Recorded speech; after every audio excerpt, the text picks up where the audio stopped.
Today I'm going to show you guys how to make a grinder.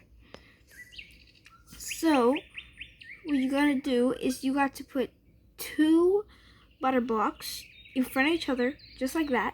Then you can make a frame out of any block. I chose gold since it's one of the strongest. Then make sure you put it right here against the wall, 2 blocks up. Then put a stone block or concrete block. Then put a string sideways like that, a magnet right there. Then put a stone onto that.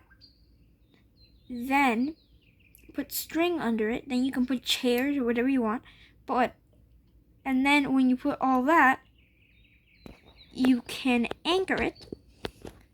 And then there you go, you have it. Also, for the first person to like on this video, I am going to make a